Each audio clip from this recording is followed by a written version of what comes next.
കൊടുത്തോളി. VS Achuthanandan പറഞ്ഞൊരു വാക്ക് എനിക്ക് പറയേണ്ടി വന്നതിൽ ഖേദമുണ്ട്. അരിയാഹാരം കഴിക്കുന്നവരെ ഇനിയെങ്കിലും ഒന്ന് ചിന്തിക്കണം. നിങ്ങളൊന്ന് ആലോചിച്ചു നോക്കേ സഹോദരങ്ങളെ, നിങ്ങൾ ആലോചിച്ചു നോക്ക്. നമ്മളെ നേരെ തൗഹീദ് പറഞ്ഞ് പരപ്പുറത്ത് കയറി തുള്ളിച്ചാടിയവർ എന്തായി? കൂടെ കിടന്നുറങ്ങിയവന് തൗഹീദ് എന്താ അറിഞ്ഞൂടാ. ആലോചിച്ചു നോക്കണം. നിലവിളക്ക് കൊളുത്തി KNM സെക്രട്ടറി അറിയോ? വ്യാഖ്യാനിക്കാൻ കഴിയില്ല. ഏത് ചെറിയ പിഞ്ചു പൈതലിനെ അറിഞ്ഞൂടെ അത്? അല്ലേ? ഞാനൊരു ക്ഷേത്രത്തിൽ പോയി, മണിമല ക്ഷേത്രത്തില് ഒരു നിലവിളക്കുള്ളടുത്ത് പ്രസംഗിച്ചു. KNM ചെയ്ത പണി എന്താ? ആ നിലവിളക്ക് നെറ്റിലിട്ടിട്ട് മുജാഹിദ് വാലിച്ചേരി നിലവിളക്കിനെ ആരാധിക്കുന്നു എന്നാണ് കമന്റ് ഇറക്കി.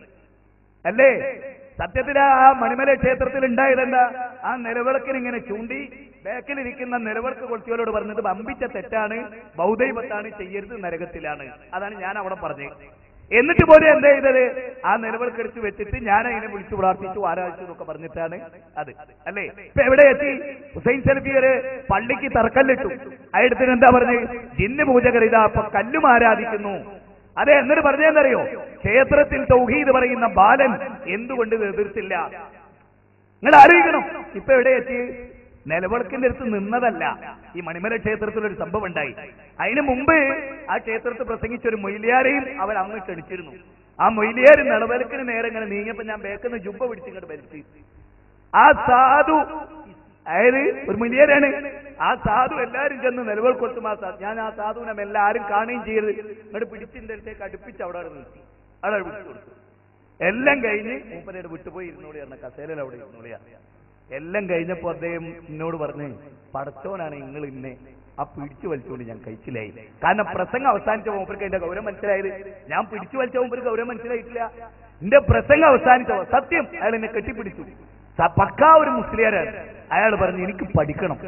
എന്നെ വല്ലാതെ എനിക്ക് 2 വാക്ക് പറയണമെന്നുണ്ടായിരുന്നു പ്രസംഗത്തില്. പക്ഷെ എനിക്കൊന്നും പറയണ്ട, നിങ്ങൾ പറഞ്ഞ് കൊളാക്കാൻ ഞാൻ ഉദ്ദേശിക്കുന്നില്ല. ആരെങ്കിലും ഇത് ഞാൻ വെറുതെ പറഞ്ഞല്ല, ഇതൊരു ആവേശത്തിന് പറഞ്ഞതോ ഇത് എന്നെ പറ്റി പറയാനോ പറഞ്ഞതല്ല. സുഹൃത്തുക്കളെ, ഒരു നിലവിളക്ക് കൊളുത്തുന്നിടത്തേക്ക് നമ്മുടെ ഒരു സെക്രട്ടറി എത്തിയെന്ന് പറഞ്ഞാൽ നിങ്ങൾക്ക് ഒരു പക്ഷേ അത് ആഘോഷമായിട്ട് തോന്നുന്നുണ്ടാവാം. എന്റെ മനസ്സിന് വല്ലാത്തൊരു നീറ്റലാണ് ഉണ്ടായിരുന്നത്. സുഹൃത്തുക്കളെ, പടച്ചോന്റെ പ്രവാചകന്റെ വാക്ക് പുലരുന്നത് നേരിട്ട് കണ്ടിട്ടും നമ്മളോട് ശത്രുത വെച്ച് പുലർത്തുന്നവരോട് സഹതാപമുള്ളൂ ഞങ്ങൾക്ക്. ലാ ഇലാഹ ഇല്ലല്ലാഹ് സത്യത്തിൽ എവിടെയാണ് നമ്മളുള്ളത്? ലാ ഇലാഹ, ഒരു ഇലാഹുമില്ല. അഗ്നി ആരാധനയുടെ ഭാഗമാണ് നിലവിളക്ക് കൊടുത്തല്. എത്ര വർഷം ഈ മുജാഹിദ് പ്രസ്ഥാനത്ത് പറയും? കുഞ്ഞാലിക്കുട്ടി സാഹിബ് നിലവിളക്ക് കൊടുക്കാതെ മാറുന്നില്ലേ? നോക്ക് നിങ്ങള്. കുഞ്ഞാലിക്കുട്ടി സാഹിബ് KJയുടെ മെമ്പറാണോ? KNM സെക്രട്ടറിയാണോ? ഒരു പൊതുജന സമൂഹത്തിലെ മെമ്പർ. അയാൾ ആര് നിൽക്കുന്ന സദസ്സിൽ ലോകം മുഴുവനും കാണുന്നിടത്ത് ഇത് ലോകം മുഴുവനൊന്നും കാണാത്തിടത്ത് എന്തിനാ നിലവിളക്ക് കൊളുത്തി കൊടുത്ത്? നിങ്ങൾക്ക് ഇതിന്റെ ഗൗരവം മനസ്സിലാണ്. എനിക്കറിയില്ല. കുഞ്ഞാലിക്കുട്ടി സാഹിബ് മാറി നോക്കി ഞങ്ങളുടെ മത്തിനെതിരാ, ഞാൻ ആ ചെല്ലിൽ ആയിലായുള്ളതുണ്ടല്ലോ അതിനെതിരാ എന്ന് പറയാൻ ആ ബോധം പോലും ഒരു KNM സ്റ്റേറ്റ് സെക്രട്ടറിമാരിൽ ഒരാൾക്ക് ഉണ്ടായില്ല എന്ന് പറഞ്ഞാൽ എന്റെ പൊന്നാര മുജാഹിദുകളെ, ആർക്ക് വേണ്ടി ഞങ്ങൾ ഈ കക്ഷിത്വമായിട്ട് ജീവിച്ചു പോണത്? ആർക്കു വേണ്ടി ഞങ്ങൾ ഈ കക്ഷിത്വമായിട്ട് ജീവിച്ചു പോണത്? ഇത് മാത്രമല്ല, ഞങ്ങളുടെ കയ്യിലുള്ള നിങ്ങൾ ഞെട്ടിപ്പിക്കും. ബിംബത്തിന് മുമ്പിൽ കൈകൂപ്പിക്കുന്നവരുന്ന ആ കൂട്ടത്തിൽ എന്ന് ഞാൻ പറഞ്ഞാൽ നിങ്ങൾ വിശ്വസിക്കുമോ? നിങ്ങൾ ആലോചിച്ചു എന്തൊക്കെ നമ്മുടെ കയ്യിലുണ്ട്. ഞങ്ങൾ ഇതുവരെ നിങ്ങളെ നാട്ടിക്കാൻ മെനക്കെട്ടില്ല. പക്ഷേ ഞങ്ങളുടെ പ്രാർത്ഥന പഠിച്ചോൾ കേട്ടു തുടങ്ങിയിട്ടുണ്ട്. അതിന്റെ ഒരുപാട് റിസൾട്ടുകൾ ഇവിടെ ഉണ്ട്. ജീവിതത്തിൽ ഏതെങ്കിലും ഒരു സൃഷ്ടിയോട് ആരാധനയുടെ ഒരു 0% ആരാധനയുടെ ഒരു ഭാവം തോന്നാത്ത ഞങ്ങളെ എന്തൊക്കെയാക്കി നിങ്ങൾ ചിത്രീകരിച്ചു? എന്തെല്ലാമായി ചിത്രീകരിച്ചു? എന്തൊക്കെയായി ചിത്രീകരിച്ചു? അതിന്റെ തിക്താനുഭവങ്ങൾ നിങ്ങൾ അനുഭവിക്കാൻ പോകുന്നു. മടങ്ങണം. ഞങ്ങൾ പ്രാർത്ഥിക്കുന്ന എന്താ അറിയോ? നിങ്ങൾക്കൊരു വീണ്ടും വിചാരം ഉണ്ടാകട്ടെ എന്ന്, നിങ്ങൾക്കൊരു മാറ്റം ഉണ്ടാകട്ടെ, നിങ്ങളൊരു തിരിച്ചറിവിലെത്തട്ടെ. അല്ലാഹു നിങ്ങൾക്ക് അതിനൊരു തിരിച്ചറിവ് നൽകട്ടെ. അലൈസ മിൻകും റജുലുർ റഷീദ് എന്ന് ഞങ്ങൾ ഒരു മാസം മുമ്പ് ചോദിച്ചിരുന്നു. ഇപ്പൊ അത് തിരിച്ചെടുക്കാൻ ചിലർക്കൊക്കെ തിരിഞ്ഞിട്ടുണ്ട്. ചിലരൊക്കെ ചോദിച്ചു തുടങ്ങിയില്ലേ? അപ്പൊ അലൈസ മിൻകും റജുലുർ റഷീദ് എന്ന് എനിക്ക് ചോദിച്ചത് കാര്യമല്ല. നിങ്ങളുടെ കൂട്ടത്തിൽ വിവേകമുള്ള ഒരാളെങ്കിലും ഇല്ലേ? ഉണ്ടായി, പലരും ഉണ്ടായി. ഇനി ഒരുപാട് ആളുകൾ ഉണ്ടാവും. ഞാൻ പറയുന്നത് സുഹൃത്തുക്കളെ, സഹപ്രവർത്തകരെ, ലാ ഇലാഹ ഇല്ലല്ലാഹ് എന്തിനാ? ഞാൻ നിങ്ങളോട് ചില കാര്യങ്ങൾ പറയാം, വളരെ ചുരുക്കി പറയാം, വേഗത്തിൽ പറഞ്ഞു പോകാൻ. നബി സല്ലല്ലാഹു അലൈഹി വസല്ലം വരുന്ന അറബികൾ, ഞാൻ നേരത്തെ പറഞ്ഞു, എല്ലാ അർത്ഥത്തിലും തിന്മയിലായിരുന്നവർ. അവരെങ്ങനെ നന്നായി? അവരെ നന്നാക്കാൻ നബി ഉപയോഗിച്ച ആയുധം എന്താണ്? ലാ ഇലാഹ ഇല്ലല്ലാഹ്. ആയിഷാ ബീവി റളിയല്ലാഹു തആല അൻഹ പറയണെന്താ, നമ്മൾ ഇവിടുത്തെ മുസ്ലിമീങ്ങളോടൊക്കെ എന്താ പറയണത്? മുസ്ലിമീങ്ങളോടൊക്കെ നമ്മൾ പറയണത് ലാ ഇലാഹ ഇല്ലല്ലാഹ് നിങ്ങൾ ശരിക്കും ഉൾക്കൊണ്ടിട്ട് ജനങ്ങൾ നിങ്ങളത് പഠിപ്പിച്ചു കൊടുക്കും. ലാ ഇലാഹ ഇല്ലല്ലാഹ്. അപ്പൊ നിങ്ങൾ നോക്ക്, നമ്മള് നെറ്റിലൊക്കെ ഇങ്ങനെ കയറി നോക്കിയാൽ നമുക്ക് കാണാം. അപ്പൊ നമ്മൾക്ക് ഇതേ സമ്മേളനം നടക്കുമ്പോൾ വേറൊരു സമ്മേളനം, അതിന് ഇന്നലെ വെള്ളിയാഴ്ച പള്ളിയിൽ നിന്ന് നോട്ടീസ് വിതരണം ചെയ്ത് ബംഗാളി കയ്യിൽ മന്ത്രിച്ചു ചരടും കെട്ടി KNM നോട്ടീസ് വിതരണം ചെയ്ത് KNM പ്രോഗ്രാമിന്റെ നോട്ടീസ് കയ്യിൽ ചരട് വെച്ച് ഒരു ബംഗാളിനെ കൊണ്ട് വിതരണം ചെയ്യിപ്പിക്കുന്നിടത്തേക്ക് നിങ്ങൾ ശുഷ്കിച്ച് പോയിട്ടുണ്ടെങ്കിൽ അത് നിങ്ങൾക്കൊരു പരീക്ഷണമാണ്. അത് നിങ്ങൾ മനസ്സിലാക്കി. ഞങ്ങൾക്ക് വേദന ഉണ്ട് ഈ രംഗങ്ങളൊക്കെ കാണുമ്പോൾ. സത്യം, കൂടെ നിന്ന സഹപ്രവർത്തകർ നടുറോട്ടിൽ നിന്നിരാകുന്നു എന്ന് ഞങ്ങളുടെ മനസ്സ് വേദനിക്കുന്നു. സുഹൃത്തുക്കളെ, ഞങ്ങളുടെ മനസ്സ് വേദനിക്കുന്നു. അനാവശ്യമായി ഇത് എന്തോ ദുഷ്ടതരമായി മനസ്സിൽ വെച്ച് എന്തോ വലിയ ശത്രുവാണ് ഇവരൊക്കെ എന്ന് വിചാരിച്ച് നടക്കുകയാണ്. നമുക്ക് എങ്ങനെയാണ് അതിന് കഴിയുന്നത്? കൊച്ചിയും ഈ പറഞ്ഞ മറൈൻ ഡ്രൈവും പരിസരത്തും ഒക്കെ നമ്മളൊന്ന് ആലോചിച്ച് നോക്ക്. നമ്മൾ നടത്തിയിട്ടുള്ള കഴിഞ്ഞകാല ദേവാ സംരംഭങ്ങൾ ആലോചിച്ച് നോക്ക്. നമ്മുടെ വൈറ്റിലപ്പള്ളി സ്ഥിതി ചെയ്യുന്ന പ്രദേശങ്ങൾ ആലോചിച്ച് നോക്ക്. അതിനുശേഷം വന്ന ഒരുപാട് പള്ളികൾ ആലോചിച്ച് നോക്ക്. അന്നൊക്കെ ഒന്നിച്ചു നിന്നവർക്ക് ഇന്ന് സലാം പറയുമ്പോൾ മടക്കാൻ കഴിയണില്ലല്ലേ? അല്ലേ? സത്യത്തിൽ എന്താ അങ്ങനെ? അതാണോ ഇസ്ലാം? അതാണോ ഇസ്ലാം? വലാ തസ്തവിൽ ഹസനതു വലാ സയ്യിഅ. തിന്മയും നന്മ കൊണ്ട്, ഏറ്റവും വലിയ നന്മ കൊണ്ട് പ്രതിരോധിക്കുക. അതൊക്കെ ലാ ഇലാഹ ഇല്ലല്ലാഹ് പഠിച്ചവർക്ക് കിട്ടുന്ന ഒരു മഹാ റിസൾട്ട് അല്ലേ അത്? ലാ ഇലാഹ ഇല്ലല്ലാഹ് അതാണ് തൂത്തി ഉക്കലഹ കുല്ലഹീനിൻ ബിദിൻ റബ്ബിഹ എന്ന് പറഞ്ഞാൽ മാവ് മാങ്ങ ചേർത്തുന്നതിനെ കുറിച്ചാ പറഞ്ഞ്. നല്ലൊരു വിശ്വാസിയിൽ നിന്നുണ്ടാകേണ്ട സത്ഫലത്തെ കുറിച്ചാണ്. ഓടിച്ചെന്ന് സലാം പറയാൻ. അപ്പൊ ഞാനിന്ന് തിരുവനന്തപുരത്ത് ചെന്നപ്പോ ഞാൻ ഹൃദയം പറിച്ചു കൊടുത്ത എന്റെ ഒരു സുഹൃത്ത് ഭയങ്കരമായി ഞങ്ങൾ സ്നേഹിച്ച് 4 കൊല്ലം അവിടെ സെലഫി പ്രബോധന രംഗത്ത് പ്രവർത്തിച്ച ഒരു ക്ലാസ് എടുക്കുന്ന ഒരു മനുഷ്യൻ എന്നെ കണ്ടപ്പോ തന്നെ കൊളത്താനാ തീരുമാനം. കണ്ട ഉടനെ തന്നെ സലാം മടക്കി പിന്നെ വർത്താൻ പറയാൻ ഞാൻ പറഞ്ഞു, പൊന്നാരി ചങ്ങായി ദയവേ ഞാൻ ഈ വർത്താനത്തിനില്ല. ഞാൻ നിന്നെ കണ്ടു, ആവേശത്തോടു കൂടി വന്നു, സലാം പറഞ്ഞു, പഴയ ലോക്യം പുതുക്കി. എന്റെ മനസ്സിലൊരു അസൂയയും വിരോധവും ഇല്ലാത്തതുകൊണ്ട് എനിക്ക് നിന്നോട് ഇങ്ങനെ പെരുമാറാനേ കഴിഞ്ഞുള്ളൂ. എനിക്കും തിരിച്ചു പറയാൻ ഒരുപാട് കാര്യം ഉണ്ടായിരുന്നു. പക്ഷെ ഹൃദയം പറിച്ച് എന്നതിനെ കുറിച്ച് ചെമ്പരത്തിപ്പൂന്ന് വിലയിരുത്തുന്ന നിന്നോട് എനിക്ക് സംസാരിക്കാനില്ല. അവധാനതയോടുകൂടി പഠിക്കണം. അള്ളാഹു അനുഗ്രഹിക്കട്ടെ. എന്റെ കണ്ണുകൾ നിറഞ്ഞുപോയി. കാരണം അങ്ങനെ സ്നേഹിച്ച മനുഷ്യന്മാരാണ്.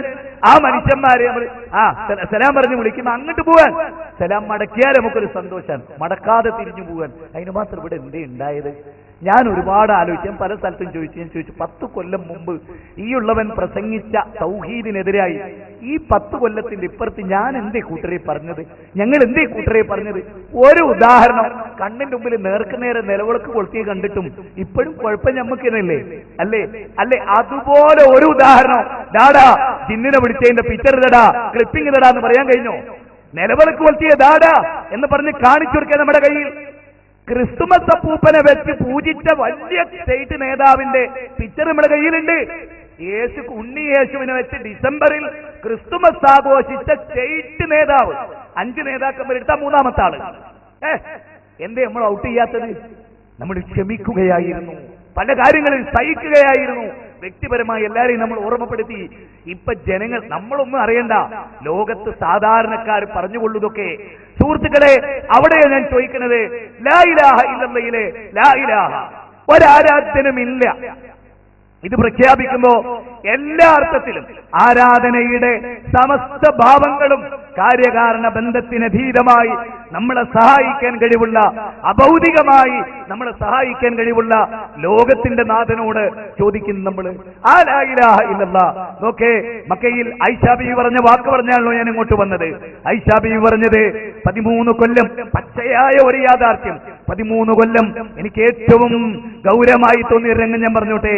നബി സല്ലല്ലാഹു, നിങ്ങൾ ആലോചിക്കുക, ചില നാടുകളിൽ തൗഹീദ് പറയാൻ നമുക്ക് പേടിയാണ്, ചില നാടുകളിൽ നമുക്ക് കാര്യങ്ങൾ പറയാൻ വമ്പിച്ച പേടിയാണ്, ചില സ്ഥലങ്ങളിൽ കയറി ചെല്ലുമ്പോ തൗഹീദ് പറയാൻ നമുക്ക് പേടിയാണ്. പക്ഷെ ഒരു കാര്യം നിങ്ങൾ മനസ്സിലാക്കണം, നബി സല്ലല്ലാഹു അലൈഹി വസല്ലമ 40 കൊല്ലം, ഞാൻ ഓർക്കുന്നത് കാബത്തിൽ ഇബ്രാഹിം നബിയുടെ ബിംബമുണ്ട്, ഇസ്മായിൽ നബിയുടെ ബിംബമുണ്ട്, 360 ബിംബം വെച്ച് അതിനെ ആരാധിക്കുന്ന ഉത്സവം മാത്രം നടത്തിയ 100% ആളുകളും വെറും 10 ആളുകളാണ് മക്കയിൽ റസൂൽ വരുമ്പോ ഏകദൈവാരാധന ഉണ്ടായിരുന്ന 10 ആളുകൾ. ബാക്കിയുള്ള എല്ലാവരും മുശ്രിക്കുകളായിരുന്നു, നിരീശ്വരവാദികളായ കുറേ ആളുകൾ ഉണ്ടായിരുന്നു. ആ മണ്ണിലേക്കാണ് ഒരു പിൻബലമില്ലാതെ, ആസ്ഥാനമില്ലാതെ, ലെറ്റർ ബേർഡില്ലാതെ, സഹായിക്കാൻ ആളില്ലാതെ, കൂടെ നിൽക്കാൻ ആളില്ലാതെ ആദ്യമായി പ്രവാചകൻ ഇറങ്ങിയത് നിങ്ങൾ ആരെങ്കിലും ആ രംഗത്തെ കുറിച്ച് ആലോചിച്ചിട്ടുണ്ടോ? ഭാര്യ എതിരായിരുന്നു, മകനെതിരായിരുന്നു നൂഹ് നബി അലൈഹി ഇസ്ലാമിന് അല്ലേ? ഖാല റബ്ബി ഇന്നി ദഅഉതു ഖൗമി ലൈലൻ വനഹാറ. അല്ലാഹുവേ, രാവും പകലും ഞാൻ ഈ ജനങ്ങളെ വിളിച്ചു. ഇന്ന് ഞാൻ ഇവിടെ ഈ പള്ളിയിൽ നിന്ന് മഗ്‌രിബ് നിസ്കരിച്ചിറങ്ങുമ്പോ 2 KNM ആളുകൾ എന്നെ പിടിച്ചു നിർത്തി. ബാലുശ്ശേരി, പഴയ ബാലുശ്ശേരിനെയാ ഞങ്ങൾക്ക് വേണ്ട, പഴയ തൗഹീദ് പറയുന്ന ബാലുശ്ശേരിനെയാ വേണ്ട. ഞാൻ ചോദിച്ചു, ഇപ്പൊ എന്റെ തൗഹീദിന് എന്താ കുറവ്? ഇപ്പൊ എന്താ കുറവ്? കേരളത്തിൽ ഞാൻ പറയുന്ന തൗഹീദിന് എന്താ കുറവ്? എനിക്ക് ഇതുവരെ മനസ്സിലായിട്ടില്ല കൂട്ടരെ. KM മൗലയുടെ പുസ്തകം വായിച്ചപ്പോ ഞാൻ പറയുന്ന തൗഹീദ് എന്ന് എനിക്ക് ബോധ്യപ്പെട്ട്, ഉമർ മൗലയുടെ ഓർമ്മകളുടെ തീരത്ത് വായിച്ചപ്പോ ആ തൗഹീദാണ് ഞാൻ പറയുന്നതെന്നാണ് എന്റെ ബോധ്യം. കുഞ്ഞീദ് മദനി പഠിപ്പിച്ച തൗഹീദാണ് ഞാൻ പറയുന്നത്. AP അബ്ദുൽ ഖാദർ മൗലയെ കൊട്ടപ്പുറത്ത് അവതരിപ്പിച്ച തൗഹീദാണ് ഞാൻ പറയുന്നത്. പൂനൂര് ഖണ്ഡനമടർ നടത്തി AP അബ്ദുൽ ഖാദർ മൗലയെ സുന്നികളെ ഖണ്ഡിക്കുന്ന കാലത്ത് എന്റെ അമ്മ എന്നെ പ്രസവിച്ചത്. ആ ഖണ്ഡനം നടക്കുന്ന കാലത്ത് AP പറഞ്ഞ തൗഹീദാണ് സുഹൃത്തുക്കളെ ഇപ്പോഴും നമ്മൾ പറയുന്നത്. എന്നിട്ട് നമ്മളെ പിടിച്ചു നിർത്തി നമ്മുടെ കൈപിടിച്ച് പറയാണ്, നിങ്ങൾ പഴയ തൗഹീദ് പറയണം, നിങ്ങളിപ്പോ കുഴപ്പാണ് എന്ന്. ഞാൻ ചോദിച്ച എന്തോ ഒരു കുഴപ്പമൊരു ഉദാഹരണം പറയാനില്ല. എന്തിനീ നുണ പറഞ്ഞ് ആ നുണ പറയുന്നതിനിടയിലെങ്ങാനും അള്ളാഹു നമ്മൾ റൂഹ് പിടിച്ചാൽ എന്തായിരിക്കും നമ്മുടെ സഹപ്രവർത്തകരുടെ വല്ലാത്തൊരു ബേജാറ്. ഒരു കാര്യങ്ങൾ ഓർക്കണം, സിറാത്ത് എന്ന പാലം കടന്നിട്ട് ഒരു പാലവും കൂടി ഉണ്ട് പരലോകത്ത്. അതാർക്കുള്ള അറിയോ? സിറാത്ത് എന്ന പാലം ആരാ കിടക്കുക? സ്വർഗാവകാശികളാകുന്നവർ. എന്നാ തൗഹീദുള്ളവർ ആ പാലം കടന്നിട്ട് ഒരു സ്ഥലത്ത് തടയപ്പെടും. അവരാരാ? ഞാനും നിങ്ങളുമാണ്. അവരാരാ? ഞാനും എന്നോട് പിണങ്ങിപ്പോയ സുഹൃത്തുക്കളുമാണ്, എന്നോട് പിണങ്ങി നിൽക്കുന്ന സലാഹിമാരാണ്, എന്നോട് പിണങ്ങി നിൽക്കുന്ന ആളുകൾ. നമ്മൾ അങ്ങോട്ട് പിണങ്ങിയിട്ടില്ല എന്ന് വരെ ഒരുത്തന് പറയാൻ കഴിയില്ല. ബാലുശ്ശേരി ഞങ്ങളെ കണ്ടിട്ട് മിണ്ടിയില്ല, ഞങ്ങളോട് സലാം പറഞ്ഞില്ല, പഴയ അതേ ഭാവത്തോടെ സംസാരിച്ചില്ല എന്ന് പറയാൻ പറ്റില്ല. സുഹൃത്തുക്കളെ, ലാ ഇലാഹ ഇല്ലല്ലാഹ് നന്നാകാനാണ്, ലാ ഇലാഹ ഇല്ലല്ലാഹ് ഒന്നാകാനാണ്, ലാ ഇലാഹ ഇല്ലല്ലാഹ് വെട്ടിമുറിക്കാനല്ല, ലാ ഇലാഹ ഇല്ലല്ലാഹ് തകർക്കാനല്ല. അല്ല, ലാ ഇലാഹ ഇല്ലല്ലാഹ് ഒരു ഇല്ലാത്ത കൃത്രിമത്വത്തിന്റെ അനൈക്യത്തെ, ഒരിക്കലും സാധ്യമാകാത്തൊരു അനൈക്യത്തിന്റെ കെട്ടുപൊട്ടിച്ച് യഥാർത്ഥമായ ഐക്യത്തിൽ മനുഷ്യരെ കൊണ്ടുവരാനാണ് ലാ ഇലാഹ ഇല്ലല്ലാഹ്. അല്ലാഹുവല്ലാതെ ഒരിലാഹുമില്ല, ഒരു സൃഷ്ടിയെയും ആരാധിക്കപ്പെട്ടുകൂടാ. ഈ സന്ദേശം നോക്ക്. മദ്യപിക്കരുത് എന്നായിരുന്നു റസൂൽ ഞങ്ങളോട് പറഞ്ഞിരുന്നതെങ്കിൽ, കള്ളുകുടിക്കരുത്, അതായത് വ്യഭിചരിക്കരുത് എന്നായിരുന്നു റസൂൽ സല്ലല്ലാഹു അലൈഹി വസല്ലം ഞങ്ങളോട് പറഞ്ഞിരുന്നതെങ്കിൽ ഈ ജനത മാറുമായിരുന്നില്ല, ഈ ജനത മാറുമായിരുന്നില്ല. മറിച്ച് ഈ ജനത മാറിയത് അള്ളാനെ ശരിക്കും ഇങ്ങോട്ട് പഠിപ്പിച്ചു കൊടുത്തു, പടച്ചോനെ ശരിക്കും ഇങ്ങോട്ട് പഠിപ്പിച്ചു കൊടുത്തു. ഇന്നലെ സുഹൃത്തുക്കളെ ഒരു സംഭവം ഉണ്ടായി. കണ്ണൂർ ഖുതുബ കഴിഞ്ഞ് മെനയാന്ന് ഞാൻ ട്രെയിനിൽ യാത്ര ചെയ്യുകയാണ്. ഒരു DYFIയുടെ ജില്ലാ സെക്രട്ടറി പിന്നെ യാദർച്ഛികമായി പരിചയപ്പെട്ടപ്പോ എന്റെ ഒരു സുഹൃത്തിന്റെ കയ്യിൽ അദ്ദേഹത്തിന് നമ്മുടെ പ്രസ്ഥാനത്തിന്റെ ഏറ്റവും നല്ല കേസറ്റുകൾ കൊണ്ടുപോയി CD കൊണ്ടുപോയി കൊടുത്ത് അവിടെ കൊടുത്തപ്പോ ആ സുഹൃത്ത് പിന്നെ ചോദിച്ചു, ആ സുഹൃത്തുമായി ബന്ധപ്പെട്ടപ്പോ ഞാൻ തൊട്ടപ്പുറത്തിരിക്കുന്നു എന്ന് പറഞ്ഞ 2 മുസ്ലിയാക്കന്മാർ, ഒന്ന് നജീബ് മൗലവിയുടെ ശിഷ്യനാണ് നമ്മുടെ ദക്ഷിണ കേരളയുടെ, ഒന്ന് വേറൊരു ഡൽഹിയിലെ വാഫി പട്ടം കിട്ടുന്ന ഡൽഹിയിൽ പഠിക്കുന്ന ഒരു പയ്യനാണ്, ഒരു ചെറുപ്പക്കാരനാണ്. ആ ചെറുപ്പക്കാരൻ എന്റെ അടുത്ത് വന്നിരുന്നു, സുന്നിയാണ്. അവനോട് പറഞ്ഞു, ഞാൻ നെറ്റിലെ ക്ഷേത്രത്തിലെ പ്രസംഗം കേൾക്കാറുണ്ട്, സത്യത്തിൽ എനിക്ക് തൗഹീദ് പഠിക്കണമെന്നുണ്ട്, ഒന്നും മനസ്സിലായിട്ടില്ല. ഞാൻ വളരെ ആത്മാർത്ഥമായി ഈ മനുഷ്യനോട് സംസാരിക്കാൻ, എന്റെ വേദനയാണ് ഞങ്ങളോട് പറയുന്നത്. ആത്മാർത്ഥമായി എന്ന് പറഞ്ഞാൽ പരിസരമൊക്കെ മറന്ന്, എന്റെ ക്ഷീണം മറന്ന് ഞാൻ ആ മനുഷ്യനോട് ആവേശത്തോട് അവൻ കേട്ടു നിൽക്കുകയാണ്. അവന്റെ കണ്ണുകൾ വിടർന്ന് വരുന്നത് എനിക്ക് കാണാൻ സാധിച്ചു. പടച്ചവനെ, ഞാൻ എന്റെ മനസ്സിൽ പ്രാർത്ഥിച്ച ഒരു മുസ്ലിയാരുട്ടിയാണല്ലോ റബ്ബേ, നാളെ ചെറുക്ക് പ്രചരിപ്പിക്കാൻ ഒരുപക്ഷെ കാരണമാകുന്ന ഒരു കുട്ടി. പടച്ചവനെ, എന്റെ കലാമ് എന്റെ കൗല് മനസ്സിലാകണേ എന്ന പ്രാർത്ഥന ഇവിടെ സ്വീകരിക്കപ്പെടുകയാണല്ലോ റബ്ബേ. ഈ കുഞ്ഞിന് ഇത് മനസ്സിലാവണം. അതിന്റെ ഇടക്കാണ് വലിയ മൊയ്ലിയാർ കയറി വരുന്നത്. സുബ്ഹാനല്ലാഹ്, അയാൾ കയറി വന്ന ഒരു 5 മിനിറ്റ് അയാളിന്റെ ഇത് കേട്ടിട്ട് ഇടക്ക് മൂപ്പര് കയറി. പിന്നുണ്ടല്ലോ മൊയ്ലിയാക്കന്മാരൊരു തർക്കം. പടച്ചവനെ, ഞാൻ ആ സമയത്ത് വിചാരിക്കണം, റബ്ബേ, ഒരു ഹിദായത്തിലേക്ക് നിമിത്തമാകുന്ന ഒരു പയ്യൻ ശക്തമായി ഇത് കേട്ടുകൊടുക്കുന്നതിൽ ഫിത്തനക്കാണല്ലോ പടച്ചവനെ ഈ മൊയ്ലിയാര രൂപന്റെ മുമ്പിലേക്ക് കടന്നു വന്നത്. സുഹൃത്തുക്കളെ, അവിടെ ഒരു സംഭവം കൂടി ഉണ്ടായി. അങ്ങനെ വടകര റെയിൽവേ സ്റ്റേഷനിൽ നിന്ന് ചുവന്ന കുറി തൊട്ട് ഒരമ്മ ഭക്തനായ ഒരു 45-46 വയസ്സുള്ള ഒരാള് കയറി. അയാൾ ഈ മൊയ്ലിയാരെ കണ്ടപ്പോ തന്നെ ഇങ്ങനെ കയറി. കാരണം ഒരിക്കൽ എന്തുങ്ങനാണോ അതിനോട് കയറി വന്ന്. എന്നിട്ട് മൊയ്ലിയാര് സമർപ്പിക്കുന്നതിനോട് ഇവന് ഭയങ്കര ഇഷ്ടം. കാരണം ഇവന്റെ വിശ്വാസം അതാണ്. അമ്മയെ വിളിക്കുന്ന മുനമ്പത്ത് ബീവിനെ വിളിച്ചാൽ എന്താന്ന് മൊയ്ലിയാർ ചോദിക്കണേ. അപ്പൊ പിന്നെ ഓൻ അമ്മനെ വിളിച്ചാൽ എന്താ? ഓൻ വലിയ ആവേശത്തിൽ മൊയ്ലിയാരെ കാല് വരെ തൊട്ട് വന്ദിക്കുകയാണ്. ഞാൻ പറയണം, പടച്ചോനെ, ഇസ്ലാമിനെ പഠിച്ചൊരു വെള്ളിയാഴ്ച ഖുതുബ നടത്തി വരുന്ന മൊയ്ലിയാരെ കൊണ്ട് തൗഹീദ് കിട്ടേണ്ട രണ്ടാക്കത് ഇല്ലാതായിപ്പോയല്ലോ റബ്ബേ. പടച്ചവനെ, ഇസ്ലാമിന്റെ ശത്രു ഒരു മൊയ്ലിയാരായിപ്പോയല്ലോ പടച്ചവനെ. അതൊക്കെ കഴിഞ്ഞ് റബ്ബിന്റെ തൗഫീഖ് കൊണ്ട് സുഹൃത്തുക്കളെ, ഈ മൊയ്ലിയാരെ ഞാൻ നിശബ്ദമാക്കി നിർത്തിയ കുറച്ച് സമയം നിങ്ങളോട് എനിക്ക് സംസാരിക്കാനില്ല. സുബ്ഹാനല്ലാഹ്, ആ മുസ്ലിയാർ കുട്ടിയോട് ഞാൻ സംസാരിച്ചു.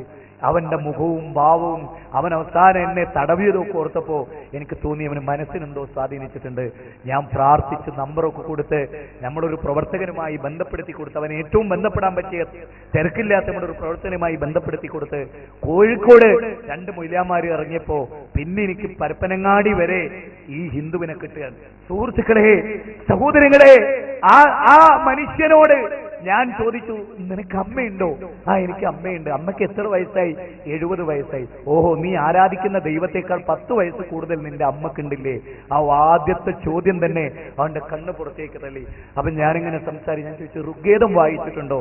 പടച്ചവനെ, ചതുർവേദം വായിച്ചിട്ടുണ്ടോ ചോദിച്ചപ്പോ എന്നോട് ആ ചെറുപ്പക്കാരൻ, ഈ ചുവന്ന കുറി തൊട്ട ഏറ്റവും വലിയ ഭക്തൻ എന്ന് പറഞ്ഞ് ഗുരുവായൂരേക്ക് പോകുന്ന ഈ ചെറുപ്പക്കാരൻ ചോദിക്കുക, ഋഗ്വേദം അതെന്താണ്? എന്റെ ഹൃദയം പൊട്ടിപ്പോയി. എന്തിനാ?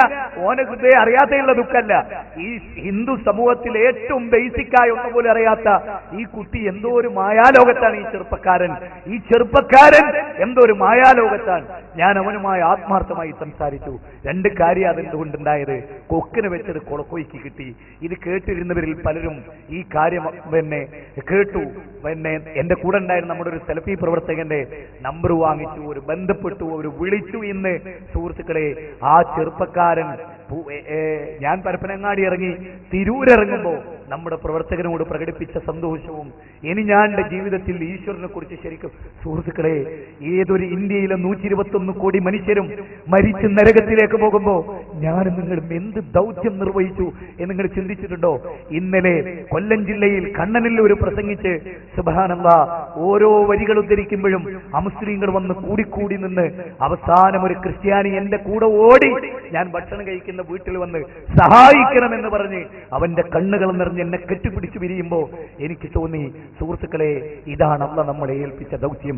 ഏതെങ്കിലും ഒരു പ്രവാചകനെ കാളിയാരായിട്ട് അള്ളാഹു നിയോഗിച്ചിട്ടില്ല. ഇത് ഒരു മുസ്ലിം മഹലിലെ കുട്ടികൾ കള്ളുടിച്ചും സ്ത്രീധനം വാങ്ങി ജീവിക്കുമ്പോ ഒരു നല്ല കാളിയാരായിട്ട് ആ പള്ളിയിലെ മിമ്പറിൽ കയറിക്കോ മുഹമ്മദ് നബിയെ എന്ന് പറഞ്ഞിട്ടുള്ള കൂട്ടരെ, ഒരു നബീനെയും കാളിയാരായി, ഒരു നബീനെയും വഖഫ് ബോർഡ് ചെയർമാനായിട്ടല്ലോ അള്ളാഹു തെരഞ്ഞെടുത്ത് പച്ചയായ മുസ്ലിങ്ങൾ ജീവിക്കുന്ന നാട്ടിൽ ചെന്ന് ലോകത്തിന്റെ സിട്ടാവിനെ പരിചയപ്പെടുത്തു എന്ന് പറഞ്ഞിട്ടാ കടന്നു വന്ന്, മുജാഹിദുകളെ, ദയവ് ചെയ്ത് എനിക്കൊരു അപേക്ഷയുണ്ട്. മടപൂരികളെ നിങ്ങൾ മറന്നേക്കൂ. നമ്മളെ പീഡിപ്പിച്ച് പുറത്തിറക്കിയവരെ നിങ്ങൾ മറന്നേക്കൂ. അവർക്ക് വേണ്ടി തഹജ്ജുദിൽ പ്രാർത്ഥിച്ചുകൊണ്ടിരിക്കുക. അവരുമായിട്ടുള്ള തർക്കം തൽക്കാലം അവസാനിപ്പിക്കുക. പണ്ഡിത ലോകത്ത് അത് നടക്കട്ടെ, പാമര ലോകത്ത് നടക്കേണ്ടില്ല. ഇതാ നോക്ക്, ലജ്നത്തുദ്ദായിമ ഒരു പുസ്തകം ഇറക്കിയിട്ടുണ്ട്. അബ്ദുൽ ജബ്ബാർ അബ്ദുള്ള അത് പരിഭാഷപ്പെടുത്തിയിട്ടുണ്ട്. മലയാളത്തിലെങ്കിലും അതൊന്ന് വായിച്ചു നോക്കൂ സുഹൃത്തുക്കളെ. ഒരു ചെറിയ പുസ്തകമാണ്. ലജ്നത്തുദ്ദായിമ 2 സംഭവങ്ങൾ ഉദ്ധരിക്കുകയാണ്. അതായത്, ഫിലിപ്പൈൻസിൽ ഉണ്ടായിരുന്ന ഒരു ക്രിസ്ത്യാനി, അയാൾ ഇസ്ലാം സ്വീകരിച്ചു. അയാൾക്ക് യാദർശികമായി ഇസ്ലാം കിട്ടി. ഇസ്ലാം അയാള് ഊതി കത്തിച്ചു. അങ്ങനെ അദ്ദേഹത്തിന്റെ വിശ്വാസം ആളിക്കത്തി. അദ്ദേഹം ഫിലിപ്പൈനിലേക്ക് പോയി. 4000 അമുസ്ലിങ്ങളെയാണ് അദ്ദേഹത്തിന്റെ കാലയളവ് കൊണ്ട് ഇസ്ലാമിലേക്ക് വരാൻ അദ്ദേഹത്തിന് നിമിത്തമാകാൻ കഴിഞ്ഞത്. അദ്ദേഹം മരിച്ചിട്ടില്ല. 4000 അമുസ്ലിങ്ങൾക്ക് ഇസ്ലാമിലെത്താൻ ആരായിരുന്നു ഈ ഫിലിപ്പൈനി? അയാളൊരു പള്ളിയിലച്ഛനായിരുന്നു. ക്രിസ്ത്യാനിറ്റിയിലേക്ക് ആളുകളെ ക്ഷണിച്ച മനുഷ്യനായിരുന്നു. അയാൾ ഇസ്ലാമിലേക്ക് 4000 ആൾ തീർന്നില്ല. ലജ്നത്തുദ്ദായിമ മറ്റൊരു കഥ കൂടെ പറയുന്നുണ്ട്. അതെന്താ? 16 കൊല്ലം സൗദിയിൽ ജീവിച്ചൊരു മുസ്ലിം 16 കൊല്ലം കഴിഞ്ഞ് വിസ എക്സ്പയറായി അയാൾ നാട്ടിലേക്ക് മടങ്ങുകയാണ്. നാട്ടിലേക്ക് മടങ്ങുമ്പോ നാട്ടിൽ ചെന്നു, ഇനി എന്ത് ചെയ്യും എന്ന വിചാരത്തിൽ അയാൾ നിൽക്കുമ്പോ അയാൾക്ക് വീണ്ടും സൗദിയിലേക്ക് ഒരു വിസ കിട്ടുകയാണ്. സൗദിയിലേക്കും അതുവഴി ഇസ്ലാമിലേക്കും, സൗദിയിലേക്കും അതുവഴി ഇസ്ലാമിലേക്കും. അയാള് അവിടുത്തെ വലിയ ഹോട്ടലുകളുടെ മെയിന്റനൻസ് വർക്ക് തീർക്കുന്ന ഒരു ജോലിയാണ് അയാൾക്ക് കിട്ടി. അങ്ങനെ അയാൾ ഒരു റൂമില് ആരോ തലേന്ന് കൂടിയ ഒരു ഇസ്ലാമിക പ്രബോധകൻ കൂടിയ വാടകയ്ക്കെടുത്ത് കൂടിയ റൂമിൽ അതിന്റെ വർക്ക് തീർക്കാൻ വേണ്ടി അയാൾ ചെന്നപ്പോ അവിടുത്തെ ടീപ്പോയിൽ ഒരു ലഘുലേഖ കിടക്കുന്നു. മുസ്ലിമീങ്ങളെ, ISMന്റെ പ്രവർത്തകരെ, MSMന്റെ പ്രവർത്തകരെ, KNMകാരെ, ജീവിതത്തിൽ ഓരോ രംഗത്തും ആലോചിക്കേണ്ടവരെ, ആ ടീപ്പോയിലെ ലഘുലേഖയെടുത്ത് അയാൾ അവിടെ ഇരുന്ന് വായിക്കുകയാണ്. അയാളെ കാണാൻ ആരുമില്ല, അയാളെ നിയന്ത്രിക്കാൻ ആരുമില്ല. ആ ഹോട്ടലിൽ റൂമിന്റെ പണി തീർക്കുകയാണല്ലോ അയാൾ. അതിനിടയിലാണല്ലോ ലഘുലേഖ കിട്ടിയത്. അത് വായിച്ച് അതിന്റെ അവസാന അക്ഷരം വായിച്ചു തീരുമ്പോ കണ്ണുകളിൽ നിന്ന് കണ്ണുനീരൊഴുകുകയാണ്. ലാ ഇലാഹ ഇല്ലല്ലാഹ് അറിയാതെ അയാൾ ഉച്ചരിച്ചു പോവുകയാണ്. ആ റൂമിൽ വെച്ച് ലോകത്തിന്റെ നാഥൻ മാത്രം അറിഞ്ഞുകൊണ്ട് അയാൾ ഇസ്ലാം സ്വീകരിക്കുകയാണ്. അവിടെ വെച്ച് അയാളുടെ പോക്കറ്റിലെ ഫോണെടുത്ത് അച്ഛനെ വിളിക്കുന്നു, അമ്മയെ വിളിക്കുന്നു. അച്ഛനോടും അമ്മയോടും അയാൾ ഈ ഉൾക്കൊണ്ട ആദർശം അരമണിക്കൂർ കഴിഞ്ഞിട്ടല്ല, ആ സ്പോട്ടിൽ അയാൾ വിളിച്ചു പറയുന്നു. അച്ഛനും അമ്മയും ഇസ്ലാം സ്വീകരിക്കുന്നു. പിന്നെ ഭാര്യയോട് പറയുന്നു, ഭാര്യയും മക്കളും സ്വീകരിക്കുന്നു. അവസാനം അദ്ദേഹം ചെയ്ത ഒരു ആത്മഗതം ലജ്നത്തുൽ ദായിമ രേഖപ്പെടുത്തുന്നുണ്ട്. അതെന്താണെന്നറിയാമോ? അയാൾ പറഞ്ഞ വാചകം ഇതാണ്: അല്ലാഹുവേ, ഈ ലഘുലേഖ ഇവിടെ ഇട്ടേച്ചു പോയ മനുഷ്യൻ അറിയുന്നില്ല ഞാൻ ഹിദായത്തിലായത്, എന്റെ അച്ഛനമ്മമാർ ഹിദായത്തിലായത്, എന്റെ ഭാര്യയും മക്കളും ഹിദായത്തിലായത്. അല്ലാഹുവേ, നാളെ പരലോകത്ത് അയാൾ വരുമ്പോൾ എന്തൊരു സന്തോഷമായിരിക്കും അല്ലാഹുവേ. സുഹൃത്തുക്കളെ, ഈ സന്തോഷം നമുക്കുണ്ടാകുമോ? മുജാഹിദുകളെ, ഈ സന്തോഷം നമുക്കുണ്ടാകുമോ? സുഹൃത്തുക്കളെ, ഈ സന്തോഷം നമുക്കുണ്ടാകുമോ? ഭൗതിക ലോകത്തിന്റെ പ്രമത്തത തേടി തിരിയുന്ന നമുക്ക് ഈ അവസ്ഥാവിശേഷം ഉണ്ടാകുമോ? ആയിഷാ ബീവി പറഞ്ഞൊരു മഹാവിപ്ലവം ഉണ്ടാവുകയാണ്.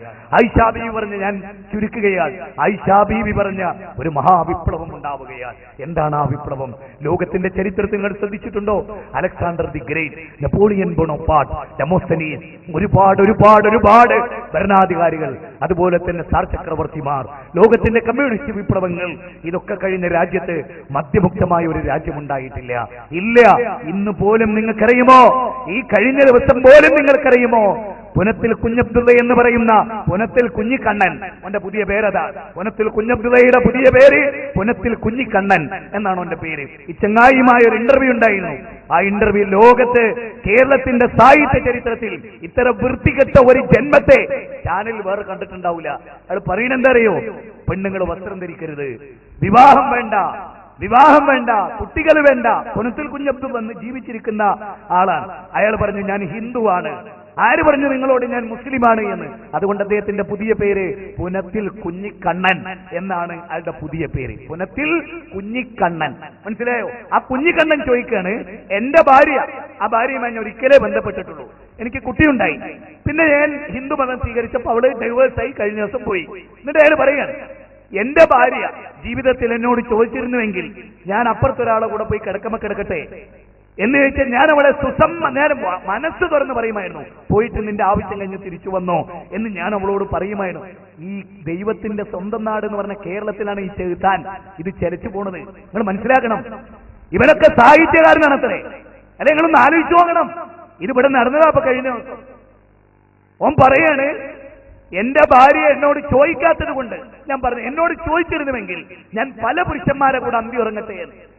ഞാൻ ഒന്നെങ്കിൽ ഞാൻ മനസ്സിലാക്കുന്ന പുനത്തിൽ കുഞ്ഞബ്ദുള്ളയെ മെന്റൽ ഹോസ്പിറ്റലിൽ കൊണ്ടുപോയി ലക്ഷങ്ങൾ പിരിച്ച് ഓനെ ചികിത്സിക്കണം. ഒന്നുകിൽ ഓനെ ചികിത്സിച്ച് നന്നാക്കണം, അല്ലെങ്കിൽ ഓനെ നാട് കടക്കണം. ഓനെപ്പോലുള്ളവർ കേരളത്തിലുണ്ടായാൽ കേരളത്തിലെ മക്കൾ, ഓനൊരു മോളും ഉണ്ടെന്നാ പറയുന്നത്, അതിനെ കാണിച്ചു വെക്കുമെന്നുള്ള നമുക്കറിയില്ല. ഇത് ഞാൻ ഇത്ര വൈകാരികമായി പറയുന്നത്, കേരളത്തിന്റെ സാമൂഹ്യ പശ്ചാത്തലം അത്ര മോശമാണ്. ബാലേന്ദ്രൻ ചുള്ളിക്കാടിനെ ജോൺ ബ്രിട്ടാസ് ഇന്റർവ്യൂ നടത്തി. ആ ഇന്റർവ്യൂവിൽ ചോദിച്ചു, നിങ്ങൾ കള്ളുടിക്കാറുണ്ടോ? കേരളത്തിൽ അറിയപ്പെട്ടൊരു എഴുത്തുകാരൻ അയാൾ പറയണേ, ചിലപ്പോൾ കവിത എഴുതുന്നതിന് മുമ്പ് കുടിക്കും, ചിലപ്പോൾ കവിത എഴുതി കഴിഞ്ഞാൽ കുടിക്കും. കേരളത്തിലെ ഏറ്റവും അറിയപ്പെട്ട ഗായകനോട്, പേരൊന്നും ഞാൻ പറയില്ല, ഗൾഫ് രാജ്യത്ത് പോയ ബ്ലാങ്കറ്റ് പുതുക്കാറുണ്ടോന്ന്, വ്യഭിചരിക്കാറുണ്ടോ? അയാൾ സൂപ്പറായിട്ട് പറഞ്ഞു. അതെ, അവിടെ എന്താ കൺട്രോള്? ആരാ? കേരളം ബഹുമാനിക്കുന്ന ഒരു ഗായകൻ. കേരളത്തിലെ ഏറ്റവും അറിയപ്പെട്ട ഒരു സിനിമാ നടനോട് ചോദിച്ചു, 1000 സ്ത്രീകളുമായി നിങ്ങൾക്ക് ബന്ധമുണ്ട് പറഞ്ഞല്ലോ. അപ്പൊ അയാൾ ഉടനെ പറഞ്ഞു, ആരാ പറഞ്ഞു? എനിക്ക് 1500 സ്ത്രീകളായിട്ട് ബന്ധമുണ്ട് എന്നയാൾ പറഞ്ഞു. ഇതാ കേരളത്തിന്റെ സാംസ്കാരിക കലാരംഗം. ഈ രംഗത്ത് ലാ ഇലാഹ ഇല്ലല്ലാഹ് എങ്ങനെ മനുഷ്യനെ നന്നാക്കുക? ലാ ഇലാഹ ഇല്ലല്ലാഹ് എങ്ങനെ മനുഷ്യനെ നന്നാക്കുക? വളരെ ഗൗരവമായി നമ്മൾ ചിന്തിക്കും. നമ്മൾ ഏത് ലോകത്തെ ജീവിക്കുന്നത്? മൊബൈലിലൂടെ ഡൈവേഴ്സുകൾ നടക്കുന്ന ഒരു ലോകത്ത്, വൃത്തികേടുകളുടെ ലോകത്ത്. ഉഷാ വില്യം, കേരളത്തിൽ അറിയപ്പെട്ട മനഃശാസ്ത്രജ്ഞ ഉഷാ വില്യംസ് കഴിഞ്ഞ ലേഖന പരമ്പരകൾ പറഞ്ഞ എന്താ? ജോലിയുള്ള പെണ്ണുങ്ങളാണ് അത്ര ഡൈവേഴ്സിന് ആവശ്യപ്പെടുന്നത്. ഒരു പറയുന്നത് അറിയോ? പോടോ, 35,000 എനിക്ക് ശമ്പളമുണ്ട്, ഇനി നിന്റെ ആവശ്യമൊന്നുമില്ല, ഞാനും എന്റെ മക്കളും ജീവിച്ചോളൂ. മനസ്സിലായി? എന്റെ മക്കൾ, അയാൾക്ക് ഒരു ബന്ധമില്ല. അങ്ങനെ പറയുന്നു എന്ന് ഉഷാവില്യം. എന്തിന്? ജസ്റ്റിസ് ശ്രീദേവി തൊള്ളർന്ന് പറഞ്ഞു, ഈ പോക്ക് അപകടമാണ്. പെണ്ണിന് പഠിച്ചാൽ അപകടമാണ്. പഠിച്ചാൽ കുഴപ്പമില്ല, അവൾക്ക് ഉദ്യോഗം കൂടി കൊടുത്താലേ ഏറ്റവും വലിയ അപകടമാണ് ഉഷാ വില്യംസ് പറഞ്ഞു. എന്താ കാരണം? ഭാര്യക്കും ഭർത്താവിനും ടെക്നോ പാർക്കിൽ ജോലിയുള്ള അധികം ഡൈവേഴ്സിന്റെ വക്കിലാണ്. ഞാനിത് വെറുതെ പറയല്ല, എന്റെ അനുഭവ. ഞാൻ തിരുവനന്തപുരം ഖത്തീബായിരുന്ന കാലത്ത് IT രംഗത്ത് എറണാകുളത്താണ് ഏറ്റവും കൂടുതൽ ഭാര്യ ഭർത്തക്കന്മാർ തെറ്റണ്. അറിയോ നിങ്ങൾക്ക്? കുടുംബരംഗം ഇവിടെ നശിച്ചു, സാമ്പത്തിക രംഗം ഇവിടെ നശിച്ചു, എല്ലാ രംഗവും ഇവിടെ നശിച്ചു. ആ രംഗത്തെ നന്നാക്കാൻ ലാ ഇലാഹ ഇല്ലല്ലാഹ് സാധിക്കില്ല. അത് ഞാൻ പറഞ്ഞത് എന്ത്? മദ്യപിക്കരുത് എന്ന് പറഞ്ഞു, വ്യഭിചരിക്കരുത് എന്നാണ് പ്രവാചകൻ പറഞ്ഞിരുന്നെങ്കിൽ ആ സമൂഹം മാറുമായിരുന്നില്ല. നേരെ മറിച്ച് നിങ്ങൾ തന്നെ ചിന്തിച്ചു നോക്ക്, ആ ജനത എങ്ങനെ മാറി? ആ ജനത എങ്ങനെ മാറി? വ്യഭിചാരത്തിന്റെ കൊടിനാട്ടിയ ഒരു ജനത, പെൺകുട്ടികളെ ജീവനോടെ കുഴിച്ചു മൂടിയ ജനത. വൈദൽ മഊദത്ത് സുയിലത് ബിഅയ്യി ദംബിൻ ഖുതിലത് എന്ന ആയത്ത് അവരുടെ കണ്ണുകളെ ഈർന്നണിയിപ്പിച്ചു. അല്ലേ? മാറ്റല്ലേ അത്? മാറ്റമല്ലേ അത്? അവരെങ്ങനെ നന്നാക്കി? അല്ലാഹനെ ശരിക്ക് അലം യഅലം ബി അന്നല്ലാഹ യറാ. 20 ഭൗതിക സാമ്രാജ്യങ്ങളെയും ഏകാത്മീയ സാമ്രാജ്യത്തെയും ഭരിച്ച കാലത്താണ് ലഖത് ത്വാല ഹാദൽ ലൈലു, ചുറ്റും കറുത്ത് തമോമയമായി ഇരുമുട്ടും ഇരവിതിൽ ഏകാഗിയാണ് ഞാൻ, കൂട്ടിനൻ തോയനില്ലായികയാൽ എൻ നിദ്ര പറന്നുപോയോ എന്ന് പാടിയത്. എന്താ? ഞാനിവിടെ ഒറ്റക്കാണ്, ഏകാഗിയാണ്. സ്ത്രീകൾ ശരിക്കും ശ്രദ്ധിക്കണം, ഞാനിവിടെ ഏകാഗിയാണ്. എന്റെ ഭർത്താവ് പട്ടാളത്തിലാണ്, എന്റെ ആരുമില്ല ഇവിടെ, ആരും കാണാനില്ല, നല്ല കാളരാത്രിയാണ്, എന്റെ ശരീരത്തിൽ ചൂട് പിടിക്കുന്നു. ഞാനൊരു അന്യപുരുഷൻ എന്റെ ആട്ടുകട്ടിലിൽ കയറ്റിയിരുത്തുമായിരുന്നു. അല്ലാഹുവേ, ഞാൻ നിന്നെ പേടിക്കുന്നില്ലെങ്കിൽ, ഉമർ കണ്ടാലും ഇല്ലെങ്കിലും അല്ല കാണുമ്മ, പാലിൽ വെള്ളം ചേർക്കൂല. ഇങ്ങനൊരു സൊസൈറ്റിയെ ലാ ഇലാഹ ഇല്ലല്ലയുടെ മാറ്റി. അപ്പൊ ലാ ഇലാഹ ഇല്ലല്ലാഹ് നന്നാകാൻ, ലാ ഇലാഹ ഇല്ലല്ലാഹ് നന്നാകാൻ. പിന്നെ ആ ജനതയോ അതിന്റെ രണ്ടാം ഭാഗോ ഒന്നാകാൻ. എന്താ ഇതിന് രണ്ടാം ഭാഗം? അത് രണ്ടും കൂടെ നമ്മളൊന്ന് കൃത്യമായിട്ട് പഠിക്കേണ്ടതുണ്ട്.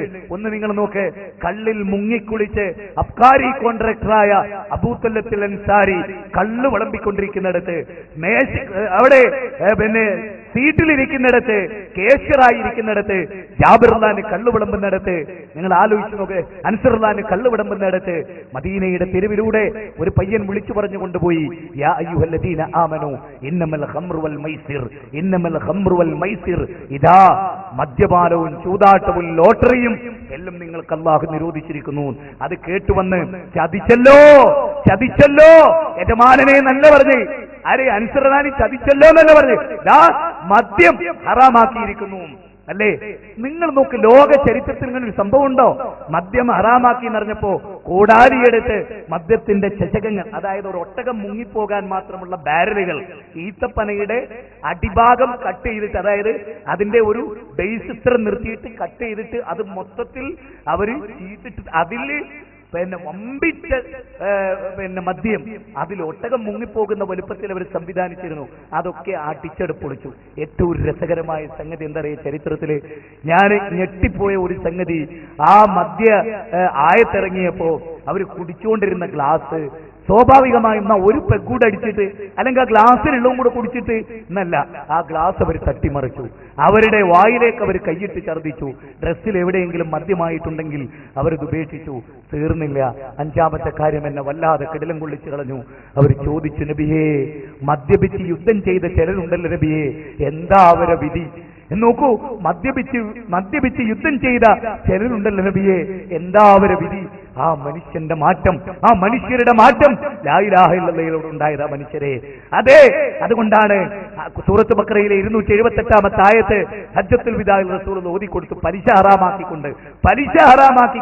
ഇപ്പൊ നിങ്ങൾ ശ്രദ്ധിച്ചിട്ടുണ്ടോ, എല്ലാവർക്കും ഗ്യാസ് കണക്ഷൻ കിട്ടണമെങ്കിൽ ബാങ്കിൽ അക്കൗണ്ട് വേണം. നിങ്ങൾ ആരെങ്കിലും അതിന്റെ ഒരു ആസൂത്രണത്തെ കുറിച്ച് ചിന്തിച്ചിട്ടുണ്ടോ? എന്താ സംഭവം? അതായത് ഒരൊറ്റ മുസ്ലിമും ബാങ്കുമായി ബന്ധപ്പെടാത്തതായി ഉണ്ടാകാൻ പാടില്ല എന്ന ജൂതന്മാരുടെ പുതിയ തന്ത്രമാണ് ഗ്യാസ് കണക്ഷന് ബാങ്കിൽ ഇത് വേണോ. കാരണം ഏത് മൊയിലാരും ഏത് മൗലവിയും അപ്പൊ എടുത്തോളും ബാങ്കിൽ. മനസ്സിലായോ നിങ്ങള്? ഏതൊക്കെ നിലക്ക് സ്വന്തം മാതാവിനെ വ്യഭിചരിക്കുന്നതിന് തുല്യ പലിശയുടെ ഏറ്റവും ചെറിയ തോത് അല്ലേ, 36 തവണ വ്യഭിചരിക്കുന്നതിന് തുല്യ എന്നൊക്കെ പ്രവാചകൻ പഠിപ്പിച്ചു.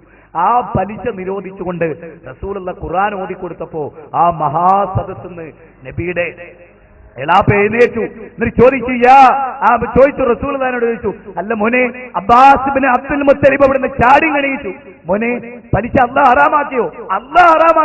ആ അതെ എളാപ്പ, അല്ലാഹ് ഹറാമാക്കി. ആരായി അബ്ബാസ് ബിൻ അബ്ദുൽ മുത്തലിബ്? അതുകൂടി മനസ്സിലായാലേ നിങ്ങൾക്ക് ഈ ചരിത്രത്തിന് മനസ്സിലാവും. അതായത് ഇസ്ലാം ആകുന്നതിന് മുമ്പ് പൊതുമുതലിൽ ഇങ്ങനെ സ്വത്ത് കൂട്ടിയിട്ട് സ്വർണ്ണം ഇങ്ങനെ കൂട്ടിയിട്ട് കണ്ടിട്ട് റസൂലിന്റെ അടുത്ത് വന്നിട്ട്, മോനെ ഞാൻ കുറച്ച് എടുത്തോട്ടെ എന്ന് ചോദിക്കാൻ റസൂൽ ഒരു പരീക്ഷണം നടത്തിയാൽ ആ ആർത്തി പിടിച്ച എളാപ്പനോട് പറഞ്ഞു, നിങ്ങൾക്ക് ആകുന്ന എടുത്തോളി പറഞ്ഞു. അങ്ങനെ അദ്ദേഹം പിന്നെ ചാക്കിൽ വാരിയിട്ട് പൊങ്ങുന്നില്ല. അപ്പൊ പറഞ്ഞു, മോനെ ഒന്നും ഇങ്ങോട്ട് പൊക്കിയുടെ. അപ്പൊ റസൂൽ ചോദിക്കണം, നിങ്ങൾക്ക് ആയുധം എടുക്കാനല്ലേ എളാപ്പ പറഞ്ഞത്? ആയുധം എടുക്കാനല്ലേ? അപ്പൊ ഇന്ന് വീണ്ടും മാന്തിയിട്ട് വീണ്ടും പൊങ്ങണില്ല, ഒന്നിങ്ങോട്ട് പൊക്കിയോടാറ് വീണ്ടും മാന്തിയിട്ട് അങ്ങനെ പലതവണ മാന്തി അവസാനം ചുമലിലേക്ക് ഇട്ടിട്ട് നേരെ നിൽക്കാൻ പറ്റാതെ പോകുമ്പോ ദുനിയാവിനോടുള്ള എന്റെ എളാപ്പയുടെ ആർത്തി എന്ന് ബാക്കിയുള്ളവർക്ക് ചൂണ്ടിക്കാണിച്ച ഈ പ്രവാചകന്റെ എളാപ്പ അവിടുന്ന് പലിശ നിരോധിച്ചു എന്ന് പറഞ്ഞ ആയത്തിറങ്ങിയപ്പോ അള്ള നിരോധിച്ചോ മോനെ? ആ അതെ എളാപ്പ. അപ്പൊ അവിടുന്ന് ഒരു പ്രഖ്യാപനമാണ്. ലക്ഷക്കണക്കിന് മൂലധനം, ലക്ഷക്കണക്കിന് പലിശ കിട്ടാനുണ്ടായിരുന്ന അബ്ബാസ് ബിൻ അബ്ദുൽ മുത്തലിബ് പറഞ്ഞു, ഇനി എനിക്ക് പലിശ വേണ്ട, എന്റെ മൂലധനം തിരിച്ചു തന്നാ മതി. ഈ മാറ്റം ലാ ഇലാഹ ഇല്ലല്ലാഹ് ഉൾക്കൊണ്ട് അലം യഅലം ബി അന്നല്ലാഹ യറാ എന്നുൾക്കൊണ്ടൊരു സൊസൈറ്റിയുടെ മാറ്റമായിരുന്നു അത്. സഹോദരങ്ങളെ മായിസ് വ്യഭിചരിച്ചു പോയിട്ട് തുഖിർനി യാ റസൂലല്ലാഹ് എന്ന ആർത്ത് കരഞ്ഞ് നരകത്തിൽ മിന്നിമറിയാൻ എനിക്ക് സഹിക്കാൻ കഴിയില്ല എന്ന് പറഞ്ഞ ആ സമൂഹം നന്നായതെങ്ങനെ? അത് ലാ ഇലാഹ ഇല്ലല്ലാഹ്. സഹോദരങ്ങളെ, ഇനി അവർ ഒന്നായതോ? അതുകൂടി നമ്മൾ പറഞ്ഞ് ഞാൻ അവസാനിപ്പിക്കുകയാണ്. സഹോദരങ്ങളെ, അവരുടെ ഐക്യത്തിന്റെ കാരണം എന്താ? ഒരു ഒട്ടകത്തിന്റെ കയറിന് വേണ്ടി 40 കൊല്ലത്തോളം യുദ്ധം ചെയ്ത കറുത്ത വർഗക്കാരന്റെ പേരിൽ മാറ്റി നിർത്തിയ ഗോത്ര മഹിമ പറഞ്ഞ അങ്ങോട്ടും ഇങ്ങോട്ടും വാക്കേറ്റമുണ്ടായ തൊട്ടുകൂടാത്ത തീണ്ടിക്കൂടാത്ത നടന്നാൽ പ്രശ്നമുള്ള ആ നാട്ടിലാണ് പ്രവാചക തിരുമേനി അവരെ ഒന്നിപ്പിച്ചത്.